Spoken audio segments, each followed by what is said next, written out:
Hello दोस्तों, मैं शिव वर्मा और स्वागत करता हूं आपको अपने चैनल में। आज से हम आरआरबी लोको पायलट में जिसने भी अपना सेकंड पेपर में आरएससी सेलेक्ट किया है उसके लिए बेहतरीन मौका है। आज से हम हीट एंड मास ट्रांसफ़र और रेफ्रिजरेशन एंड एयर कंडीशनिंग के हर एक टॉपिक के हर एक क्वेश्चन को सॉल्व करेंगे। साथ ही में क्वेश्चन को कैसे घुमा घुमा कर एग्ज़ाम में पूछा जाता है उसको भी देखेंगे और सॉल्व करेंगे। और कोई भी अदर कॉम्पिटिटिव एग्ज़ाम जैसे आरआरबी, एसएससी और पीएसयू पब्लिक सेक्टर यूनिट में जो क्वेश्चन आते हैं वो भी क्वेश्चन हमने सेलेक्ट किए हैं। तो आप अच्छे से टॉपिक को देखिएगा, अच्छे से बात को समझिएगा। हम टॉपिक बाय टॉपिक हर एक क्वेश्चन को करेंगे, क्वेश्चन ज़्यादा से ज़्यादा क्वेश्चन करेंगे। हम प्रत्येक वीडियो में 20-20 क्वेश्चन लिए हैं। पहली वीडियो ये है जिसमें हम 20 क्वेश्चन लिए हैं। अगली वीडियो में हम फिर से 20 क्वेश्चन लेके आएंगे और इसी तरह हम 20-20 क्वेश्चन करके हर एक वीडियो से आप तक पहुंचाएंगे। पहले हम हीट एंड मास ट्रांसफ़र से शुरुआत करते हैं। तो हमारा पहला क्वेश्चन है कि the heat transfer takes place according to. Heat का ट्रांसफ़र जो होता है वो किस लॉ के आधार पे होता है? Zeroth law of thermodynamics, first law of thermodynamics, second law of thermodynamics या फिर किरचॉफ्स लॉ। तो जीरोथ लॉ कहता है कि अगर दो पार्टिकल थर्मल इक्विलिब्रियम में है तीसरे के सापेक्ष में, तो तीनों पार्टिकल एक दूसरे के सापेक्ष में थर्मल इक्विलिब्रियम में होंगे। तो इसमें हमारा हीट के बारे में कोई भी बात नहीं की गई है, तो ये तो हमारा होगा नहीं। फर्स्ट लॉ ऑफ थर्मोडायनेमिक्स को देखते हैं। फर्स्ट लॉ ऑफ थर्मोडायनेमिक्स कहता है कि heat and mechanical work are mutually convertible. Heat और मैकेनिकल वर्क जो है आपस में एक दूसरे के कन्वर्टेबल होते हैं, ये भी होगा नहीं। सेकंड लॉ ऑफ थर्मोडायनेमिक्स कहता है कि सेकंड लॉ ऑफ थर्मोडायनेमिक्स में दो नियम बताए गए हैं। क्लाउसियस नियम कहता है कि it is impossible for a self acting machine working on a cyclic process to transfer heat from a body at a lower temperature to a body at a higher temperature. मतलब यहाँ हीट का जो transfer हो रहा है lower body से higher body में, तो यहाँ हीट का ट्रांसफ़र के बारे में बात किया गया है। सेकंड लॉ के एक और नियम है केल्विन प्लैंक्स नियम, इसमें भी हीट ट्रांसफ़र के बारे में बताया गया है। तो हमारा पहला क्वेश्चन का answer second law of thermodynamics होगा। चौथा नंबर किरचॉफ्स लॉ जो है इलेक्ट्रिकल रेजिस्टेंस के बारे में बताता है, तो ये तो होगा नहीं, तो हमारा ऑप्शन सी करेक्ट हो गया। सेकंड क्वेश्चन की बात करते हैं।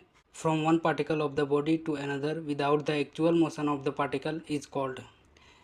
एक बॉडी के एक पार्टिकल से दूसरे पार्टिकल में जो मोशन होता है विदाउट मोशन, कौन सा नियम कहलाता है? कंडक्शन, कन्वेक्शन, रेडिएशन या फिर कुछ नहीं, तो हमारा कंडक्शन कहलाता है। दूसरा का आंसर ये हो गया। कंडक्शन प्रोसेस में दरअसल होता ये है कि एक बॉडी के एक पार्टिकल से दूसरे पार्टिकल में जब हीट का ट्रांसफ़र होता है तो वहाँ पे मोशन नहीं होता है, उस पार्टिकल के बीच मोशन नहीं होता है।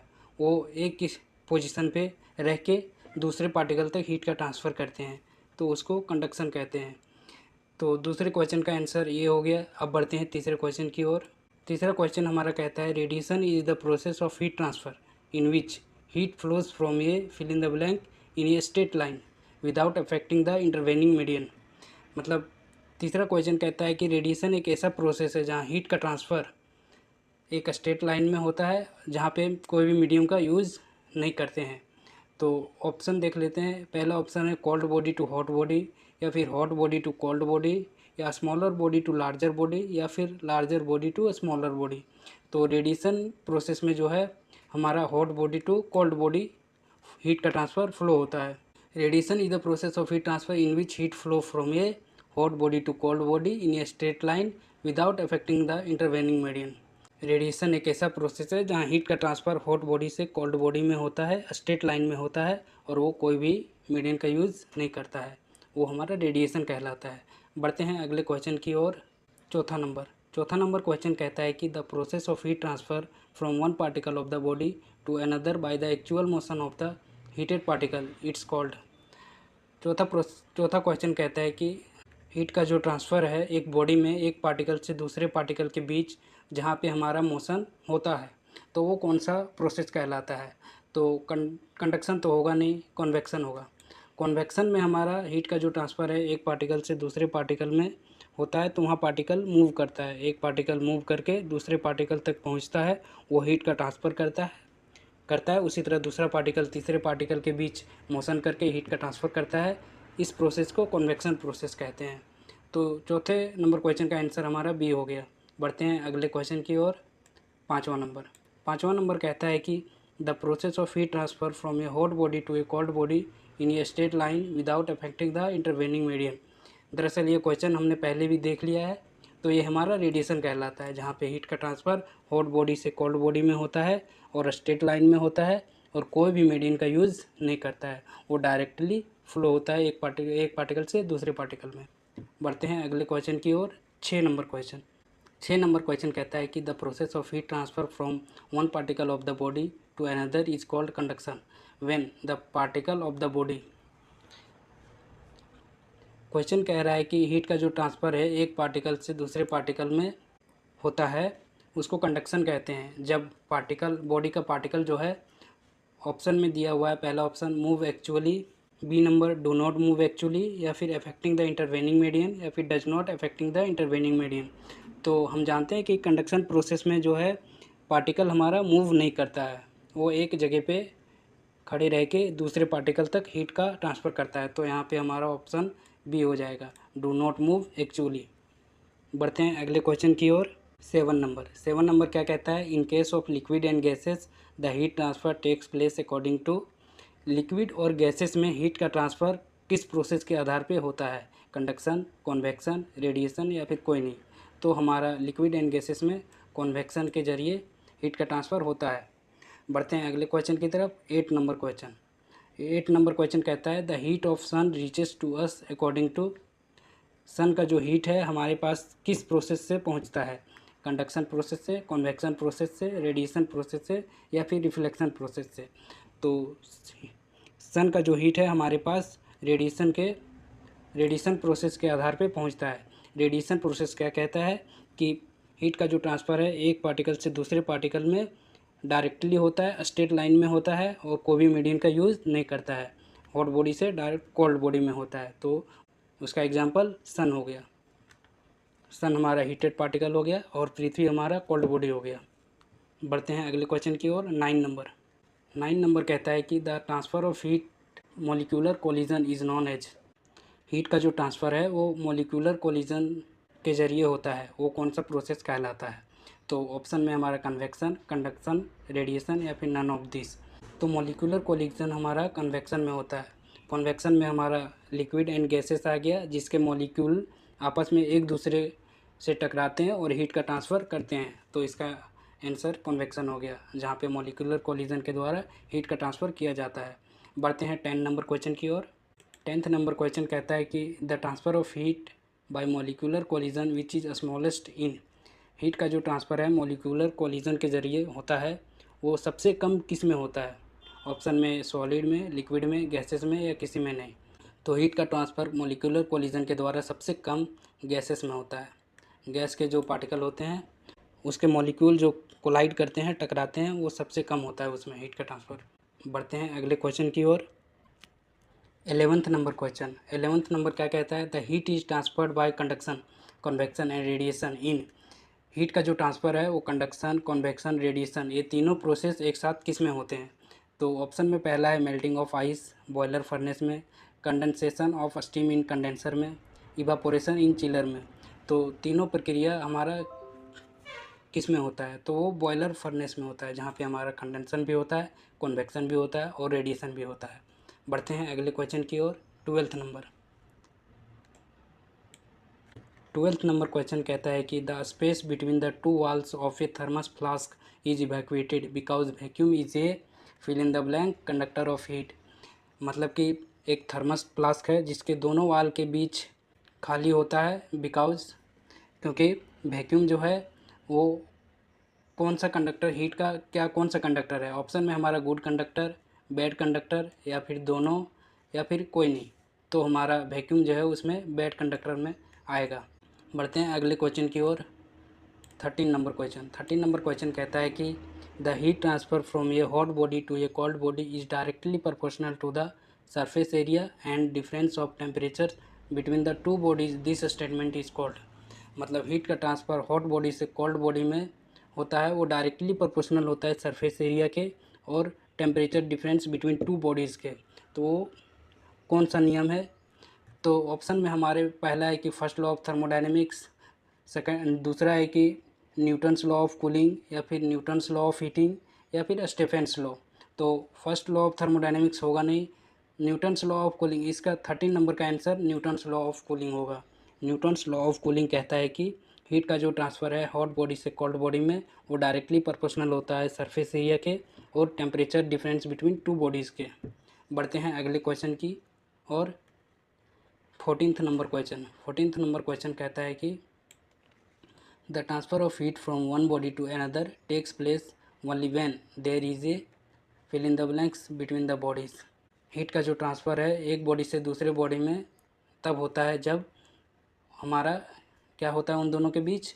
तो ऑप्शन में पहला टेम्परेचर डिफरेंस, दूसरा मॉलिक्यूलर कोलिजन, तीसरा मास ट्रांसफ़र या फिर चौथा कुछ नहीं। तो हीट का ट्रांसफ़र एक बॉडी से दूसरे बॉडी में हमारा तब होता है जब उसमें टेम्परेचर डिफरेंस होता है। टेम्परेचर डिफरेंस होगा तभी हमारा हीट का ट्रांसफ़र एक बॉडी से दूसरे बॉडी में होगा। बढ़ते हैं अगले क्वेश्चन की ओर। 15th number. 15th नंबर कहता है कि Fourier's law of heat conduction is. इसमें डायरेक्टली हमारा फॉरियर्स लॉ का फॉर्मूला पूछा गया है कि फॉरियर्स लॉ का फॉर्मूला कौन सा है। पहला Q बराबर K into A into D T by D X, Q बराबर K into A into D x by D T, या फिर Q बराबर K into D T by D x, या फिर Q बराबर K into D x by D T. आइए हम इस सिंबल को देख लेते हैं। Q हमारा हीट ट्रांसफ़र हो गया, K हमारा थर्मल कंडक्टिविटी, ये हमारा सरफेस एरिया, डी टी हमारा टेम्परेचर डिफरेंस हो गया और डी एक्स हमारा थिकनेस ऑफ द बॉडीज़ हो गया। तो फॉरियर्स लॉ का फॉर्मूला हमारा ये नंबर हो गया Q बराबर K into A into D T by D x. बढ़ते हैं अगले क्वेश्चन की ओर। 16th number. 16th नंबर कहता है कि the amount of heat flow through ये body by conduction is. Heat का जो फ्लो है एक बॉडी से जिस अमाउंट में होता है कंडक्शन के ज़रिए, वो पहला ऑप्शन है कि डायरेक्टली प्रोपोर्शनल होता है surface area of the body के, दूसरा डायरेक्टली प्रोपोर्शनल होता है temperature difference of the two faces of the body के, तीसरा इन्वर्सली प्रोपोर्शनल होता है थिकनेस ऑफ द बॉडी के, या फिर चौथा ऑल ऑफ द एबव, मतलब ये सभी। तो फॉर्मूला में हमने देखा है कि Q बराबर K into A into D T by D X. Q जहाँ पे हमने बताया हीट फ्लो हो गया, K थर्मल कंडक्टिविटी, ये surface area, D T temperature difference और D X thickness of the body हो गया। तो पहला ऑप्शन है कि directly proportional to the surface area of the body. तो हम यहाँ देख रहे हैं कि Q हमारा डायरेक्टली प्रोपोर्शनल है surface area of the body के। दूसरा directly proportional to the temperature difference of the two faces of the body. इस फॉर्मूला में हम देख रहे हैं कि Q हमारा डायरेक्टली प्रोपोर्शनल है temperature difference of the two faces of the body के। और तीसरा हम ये भी देख रहे हैं कि inversely proportional to the thickness of the body के है, या Q हमारा inversely proportional to the thickness of the body के है। तो हमारा 16th नंबर क्वेश्चन का आंसर डी हो गया, ऑल ऑफ द एबव। बढ़ते हैं अगले क्वेश्चन की ओर। 17th number. 17th नंबर कहता है कि the unit of thermal conductivity in SI unit is. यहाँ पे हमारा थर्मल कंडक्टिविटी का एसआई यूनिट पूछा गया है। तो पहला ऑप्शन है joule per metre per kelvin per second, या फिर वाट पर मीटर केल्विन, या सी नंबर में joule per metre square kelvin, या फिर डी नंबर में ए एंड बी दोनों। तो थर्मल कंडक्टिविटी का unit joule per metre per kelvin per second भी होता है और वाट पर मीटर केल्विन भी होता है।